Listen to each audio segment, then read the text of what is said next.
Hello guys, what is up? It's VC82. I have the best name, as you all know. Not hard to pronounce at all. And today I'm going to be talking about some characters that I want to see in Super Smash Bros. Ultimate. Why am I talking about this today in such a clearly unprepared video? Well, because I think one of them is getting revealed tomorrow, and I want to make sure I get my list out, because I don't know what I would replace it with after it gets revealed, and it's no longer like it's a character I want, it becomes a character that's actually in the game. You know what I'm talking about, right? So anyways, yeah, I have high oh, come on, Jigglypuff. I have high suspicions that the character that I chose for my number 1 spot is going to be revealed tomorrow, September 29th. But I guess you'll just have to see who that character is and why I think that later in the video. So, I'll start things off with my number 1 pick here, which I don't think is the most likely thing ever, but it would at least be a fun character. It's my main in Mario Kart, Birdo. So, Birdo would be an interesting character and not that hard to put into the game, because she could be a combination of an original character and somewhat of a Yoshi clone, with moves like the egg throw and the egg roll and whatnot, but also having some of her own unique moves, which would make her a lot more interesting than the Echo Fighters and Pseudo clones we've been getting recently, like Dark Samus and Isabelle and Chrom and whatnot. So, the only problem really that I see with this character getting in would be that we already have a lot of Mario reps, and if I had to take a gander, I'd say that we'll get Waluigi as DLC later in the game's lifespan. I don't understand why everybody wants him in the game so bad, but, I mean, this game has really been all about giving the fans what they want, and as much as Waluigi definitely won't be in the base roster, I wouldn't doubt they add him as DLC at some point. I have a whole other theory about Waluigi in the base roster that I could go into, but that's just not what this video is about. So, anyways, Mario has so many reps already, I find it unlikely that we'll get another one in the base roster of the game. Although, with the addition of Chrom, Fire Emblem reps now outnumber Mario reps as the most represented franchise in the series. So, it is possible, just not likely. At the same time, I'm not sure how great this character would be. As much as she would be a really fun choice, I'm not sure if she would turn out being very good, like, in an actual, like, competitive fighting scene, so on that level, she's maybe not the best pick, so that's why she's staying all the way down at my number 5 slot. My number 4 slot is devoted to a character that I don't think has a very good chance of getting in, even though I'm sure their franchise will be getting more representation. That character is Breloom. The problem with Breloom, even though as a fighting type, and especially as a bipedal fighting type, it fits very well into the roster of Smash Bros., I don't believe it has any chance, realistically, of getting into the game, because it completely missed its time. There wasn't a Smash Bros. Game that was coming out at the same time as Ruby, Sapphire, Emerald, Omega Ruby, or Alpha Sapphire, which would have been the prime time to include a Gen 3 representative. And even if that was the case, Blaziken definitely would have been not only the fan pick as the Gen 3 representative, but also just the pick that the developers would have gone with because it's more iconic as a starter Pokemon. So overall, its odds are not very good. And I did hear a theory that every generation of Pokemon would be getting a representation. I think it was actually like a supposed leak, maybe, but I don't find it very likely. But either way, even in that situation, Breloom is not the most likely Gen 3 Pokemon. But now that I've covered why I don't think it will get into the game, I'll talk about why it would be an interesting character in the game. I imagine it would operate somewhere between Jigglypuff and Ganondorf, probably, with its moves like Spore being much like Jigglypuff's Sing, and it also having the ability to combo into its neutral special, which would be Focus Punch. As you can see, my little character thingy that I made up for him includes a reference to the move Focus Punch, because Spore and Focus Punch are things that Breloom is very much famous for doing, and the reason that it still stays in UU despite its mediocre stats to this day. It has so many good, viable moves that it could choose pretty much anything for its other moves, from Drain Punch to Bullet Seed, Seed Bomb, even Facade can be run on Breloom. Breloom can really do just about anything.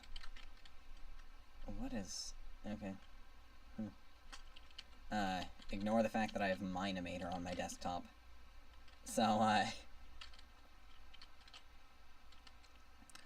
all in all, I think Breloom would be a really interesting pick, and I would definitely use it as one of my mains if it did get into the game. But its odds are, to be honest, even lower than Birdo's. So, on to my number 3 pick. That's right, 3. I can count. See, you guys shouldn't have doubts in me. So, this character is highly fan-requested, but not one that I see as very likely to get into the game. As you can see, this is Reckless Safety Notice Man, and he is definitely one of the number 1 characters that I want in the game. He's probably the character that I want.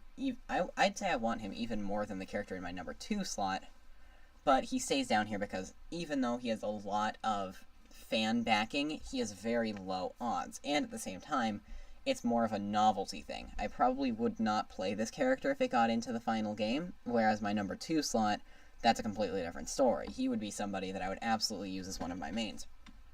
As you can also see here, I did a very good job of editing him in and not making him look all pixely like he does on the menu screen.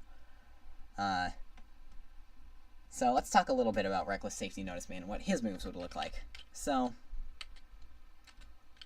he would probably have a moveset comprised of mostly being reckless and using Wiimotes and nunchucks in the incorrect fashion.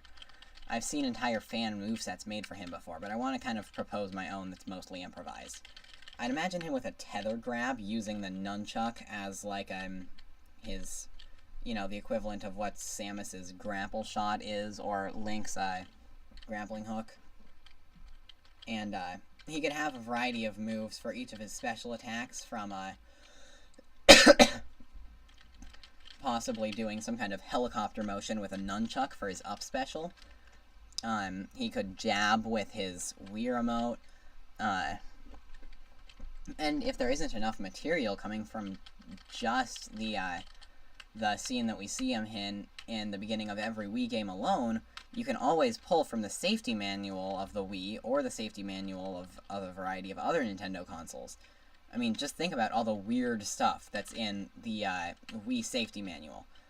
He could pour orange juice on his opponents. He could summon a Wii that fights for him, like the Duck Hunt Shooter dude. You know, he could, I mean, I'm trying to think of something that has to do with that weird chicken poxy Wii that we see in the safety manual at one point, but I can't think of anything good. That safety manual is so weird. So, anyways, all in all, I think he has a very low chance, but he would be a very unique character were to get into the game. And of course, his final smash would lock multiple opponents into those orange streaks like we see him so famously do with his Wii Remote and nunchuck, and accidentally trap a woman and child into, which just signifies the fact that he could trap multiple opponents with that one attack. So, he's a character that I very much want, but I don't find very likely. So, moving on to another character that seems like the perfect, like, what on earth was Sakurai smoking pick, we have my number 2 pick, Party Phil. So, Party Phil is the announcer/instructor from Wii Party and Wii Party U. And this is where I think Party Phil could make up for how terrible the Mii Fighters are. See, the thing about Mii Fighters is that they have so much source material to pull from. It's like Mario, how he has, like, his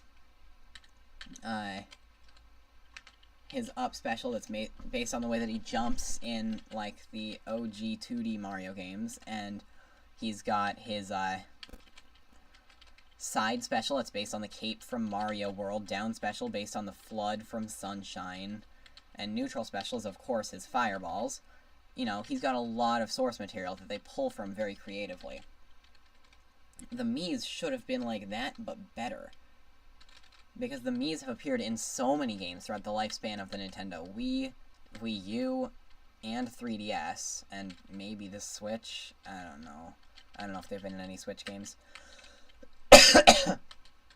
And a lot of that would probably have come from Wii Party, because Wii Party is a really good game by party game standards.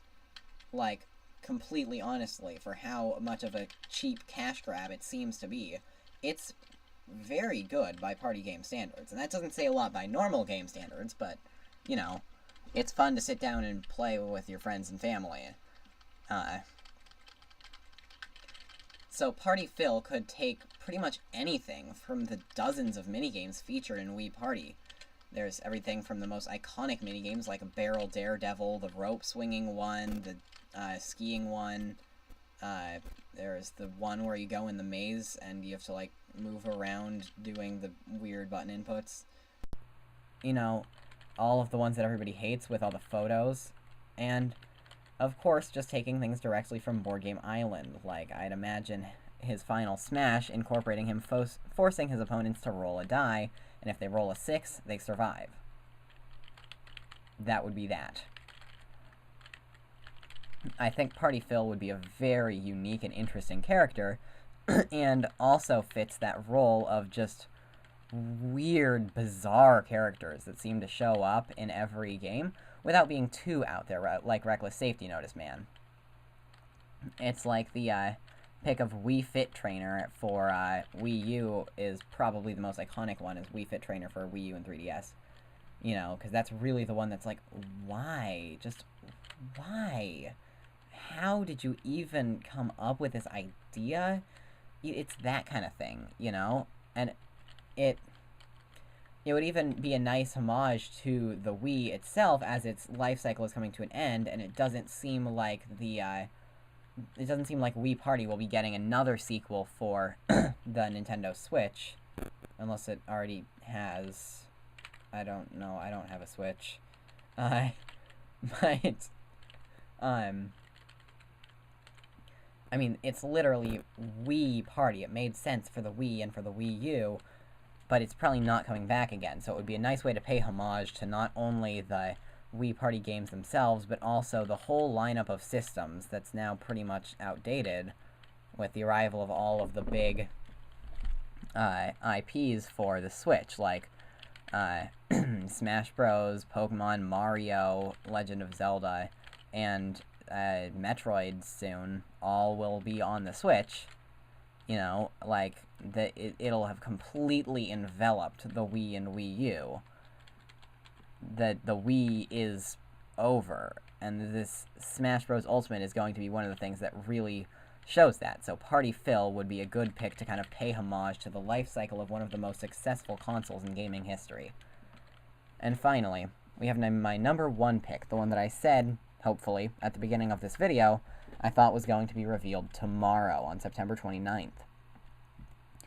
I believe he will also bring with him an Echo Fighter, which is, as much as he's been featured in leaks before, this is not something that has ever been brought up before. This would be Steve from Minecraft. Now, Steve is really the number 1 character that I want because I'm a huge fan of Minecraft, and I definitely agree with the people that say it has a bad fan base. Its fan base is irritating most of the time, but that doesn't change the fact that it's a good and iconic game. And even if Steve himself isn't iconic, he is still the character from that game, and Minecraft deserves the representation of having a character, even if Steve himself doesn't really deserve to be in Smash Bros, because he's not that iconic. I mean, a creeper isn't exactly something you could put in Smash Bros, even though it's far more iconic when it comes to Minecraft. And other things that are often seen in promotional material for Minecraft, like zombies and pigs, are just that, zombies and pigs. They're generic. You know? So Steve makes the most sense, and then of course, the perfect example of an Echo is Alex, who came in and tried to steal the spotlight from Steve in 1.8, but ultimately failed when the Bedrock Edition brought back Steve as the default playable character, with Alex as another free skin. Additionally, they could also do the thing like Olimar and Alf have, where they're the same character, but they have different names and different appearances, which I think would probably work even better, because the roster is getting a bit full. And obviously, alternate costumes for Steve, what else would they be based on but things like different Minecraft skins or armor and whatnot, and they would be pretty much identical between Steve and Alex. I mean, you've got your obvious picks like Herobrine, and probably Notch and Jeb would get in there too, and those don't really fit in with Steve or Alex. And then you just have, like, Steve with diamond armor, or golden armor, or iron armor, or whatever you wanted to give him. Like, you know,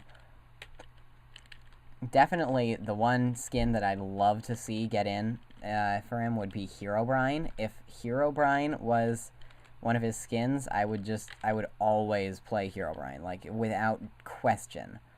And then, of course, there's the other Nintendo Minecraft skins, because keep in mind that Nintendo has a mashup pack in Minecraft with skins, with textures, and with an entire world devoted to it in the mashup pack. So there is source material to pull from as far as the mashup pack goes. You've got a Mario skin, I believe there's like a Birdo skin, there's a Yoshi skin and a Luigi skin. Those are all from the Mario mashup pack. I don't know if there are other mashup packs for other Nintendo franchises, but I'd love to see, like, a Samus Aran skin, because that closely resembles my Minecraft skin, which is just a weird variation on the gravity suit from Metroid. You know, it would be a really cool thing to see for, like, longtime fans of Minecraft to be like, oh, hey, look at that. This dude is in Smash Bros. Now, and he has so much source material he could pull from, too. As much as people are always like, well, what would his attacks and abilities even be? I mean, it's really obvious when you think about the tilts versus smash attacks in Smash Bros. That the difference between them, if you pay close attention, is exactly the difference between axes and swords in Minecraft as of the 1.9 combat update. Axes take longer to charge up, but deal more damage, and swords deal quick but weaker blows. It's the exact difference between smash attacks and tilts. So, in my opinion, most of his smash attacks would probably be based on using an axe, while most of his tilts, aerials, and jabs, etc., would be based on a sword.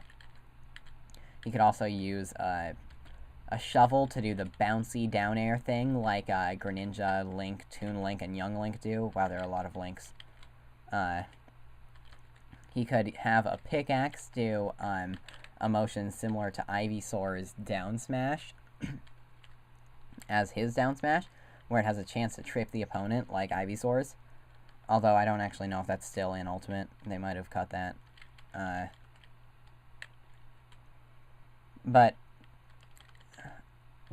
and honestly, knowing Sakurai, if he was going to include this character, he would probably want to go all out and make it like the what were you smoking character of Smash Bros. Ultimate, and give him like an entirely unique kind of building mechanic or something like that.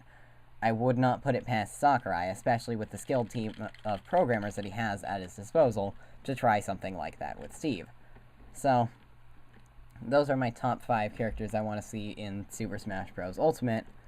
Thank you for watching and dealing with my really mediocre gameplay and even more mediocre these things. Bye. Oh, wait, I gotta pull up my OBS window. And stop.